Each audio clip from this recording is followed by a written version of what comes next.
Today I want to talk about my experience on a 2-day ride on the KTM 500.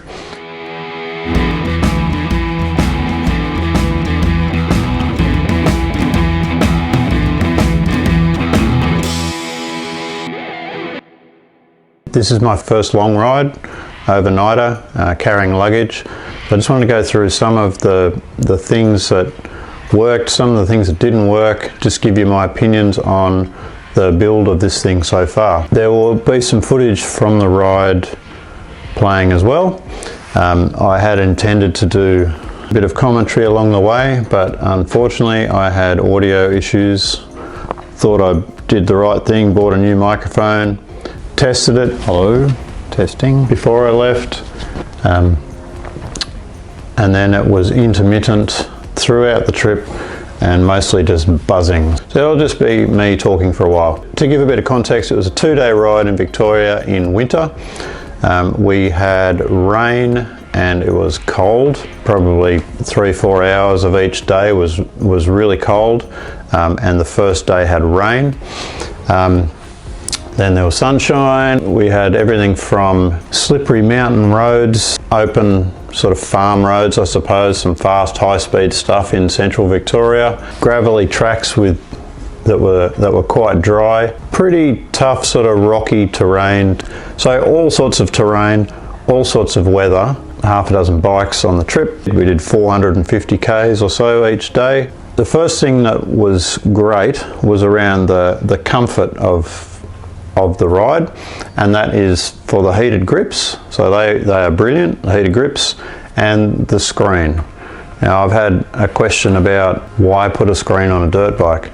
Well, yes, it's a dirt bike, but this particular one is not really a dirt bike. This is an adventure bike, and this screen makes a huge difference. Just keeps the wind off your chest area in the cold and wet conditions. It was fantastic. The seat that I've got on here, the seat concept seat, it's far better than stock for sure. Is it the best seat out there? No. If I was doing a longer ride with more highway Ks, I would get a softer seat made up. So that's something in the wings that I've got going. But for 2 days it was fine, it was adequate. There was a bit of standing on Sunday, that's for sure, and if you're standing up every so often, then I found the seat fine. The other thing I did for this particular trip, knowing it was sort of open roads, we designed it as a big bike trip. By big bike, it was mostly 690s and a 701. So I've geared this one up. I put a 15 tooth front sprocket on it, and I found that gearing was just really, really good for this bike. So when you're doing 100 kilometers an hour on the open stuff, it's just kind of loping along. So it's a 15 front, 50 on the rear. I found that perfect. Even in the slightly tighter stuff on Sunday, that was fine. And the resultant fuel economy was also excellent. So Saturday I averaged around 23 kilometers per litre. Sunday was around about 21. There's been another comment about a clear tank might be better than a black tank, so you can just glance down and see how much fuel's left. Well, yeah, but if you know that it was full to start with and you've reset your trip meter, I know that I can easily do over 300 kilometers on this, no problem. So 300 kilometers at, let's call it 20 kilometers per litre, that's 15 litres, and there's still 2 litres left. So for me, I just keep an eye on the trip meter. I know the fuel economy that I can get out of this bike now. It's fine. It's always been over 20. It's 21, 23 kilometers per litre. That's a huge range. The other thing that's important for the open roads is balancing the wheels. I've balanced the front and rear wheels. On a dirt bike you don't need to. You're in the bush, it's corrugated, it's rough, it's slow, it's whatever. But when you're just sitting on 100 kilometers an hour open road, smooth roads, be they asphalt or gravel, you really notice the unbalanced wheels, so that's really important. I ran 18 in the front and I ran 23 in the rear. A little bit higher than normal, but I know these are only standard duty tubes in these. They're not the heavy duties that I would normally run. I just wanted a little bit more pressure, just given that the higher speeds. On this bike, I've also put a tyre pressure monitor system on and a little display up on the bars. Those pressures stayed basically at 1823 the whole time. They rose a little bit as the temperature rose, but that's pretty much where they stayed. So that was, the tyres were fine, the wheels were fine, it was all balanced. Gearing's fine, fuel's fine, quite a comfortable bike. In terms of gear, I didn't carry too much gear because it was only an overnighter and there was no camping. I used the Moscow, which you can probably see up there, the Moscow Reckless 40 bags. That's what I used on this bike, and it sat there perfectly the whole time, no dramas. The steering damper got a little bit of a workout, so again in the higher speed sections, just turn the damper up and it just smooths out the steering, just settles it down, takes that sort of wobble out of it. That worked really well. What else can I tell you? The mirrors that I put on, this little fold out, these little guys, little fold out mirrors, they were good. Like they just sat in the right spot the whole time. And then on Sunday when it got a bit trickier, just folded them in out of the way. No dramas. The larger foot pegs, also really comfortable, really happy with those. They're the pivot pegs with extensions on them. They were super comfortable for standing. The headlights on the front, the XL80, we left pretty early on Saturday morning. We left at 6 o'clock. Sun was nowhere near up. It was dark and wet. Lights are absolutely brilliant. Even on low beam, they are really good.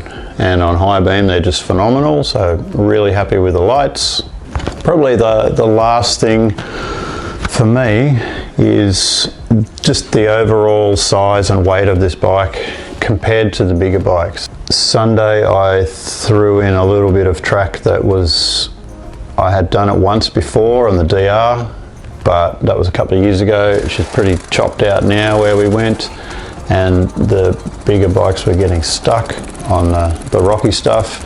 Like, you can get up these things on the bigger bikes, but on the 500 it's just so much easier. It's even when you got like something as simple as turning the bike around on a rocky steep hill, with the 500 it's just so much easier. It's so much lighter to maneuver and handle. So for me the light weight of this 500 was excellent.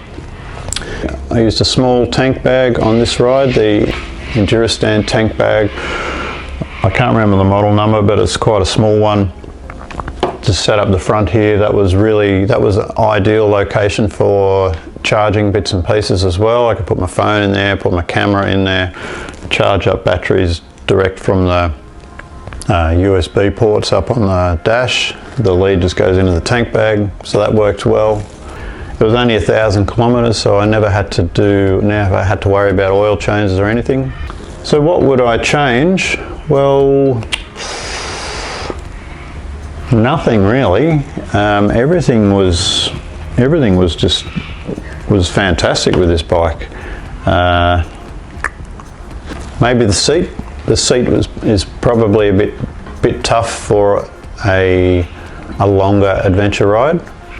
Yeah, so have I made the right choice? Well, yeah, I reckon I have. I really like the 500, really like the size of it, the weight of it, the capabilities of it. You just don't have to worry about anything really. Like, it can do anything. It can do the open road, the higher speed stuff. It can do the sort of, the sloppier or snottier tracks, no problem, hill climbs. You just don't have to worry about it. You put together a big bike ride and there might be just one section where everyone's going to struggle. This thing, no problem. I did a 4-day ride on it last year in the high country, basically the same bike, same setup, and it was fine as well. It was really good for that. So I'm really happy with this bike. It's set up really nice. A few little minor tweaks that I will do to it. Some of the wiring and accessory plugs I'm not quite 100% happy with. Just as a little teaser, in the near future I will be doing a bit of an interview with my brother, who owns another one of these, set up basically the same.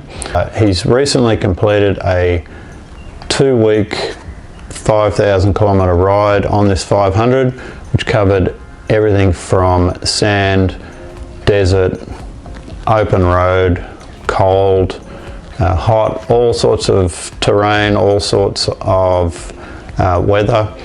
Did the oil changes, carried all the gear, did the camping, all the rest of it. So there'll be an interview with him, and we'll talk about some of the things that he discovered with his 500 and just how capable it was or wasn't for different aspects of his trip. Thanks for watching. Thanks for listening. Hope you've liked this video. If you like it, give it the thumbs up. Hit the subscribe button down below, and I'll see you again next time.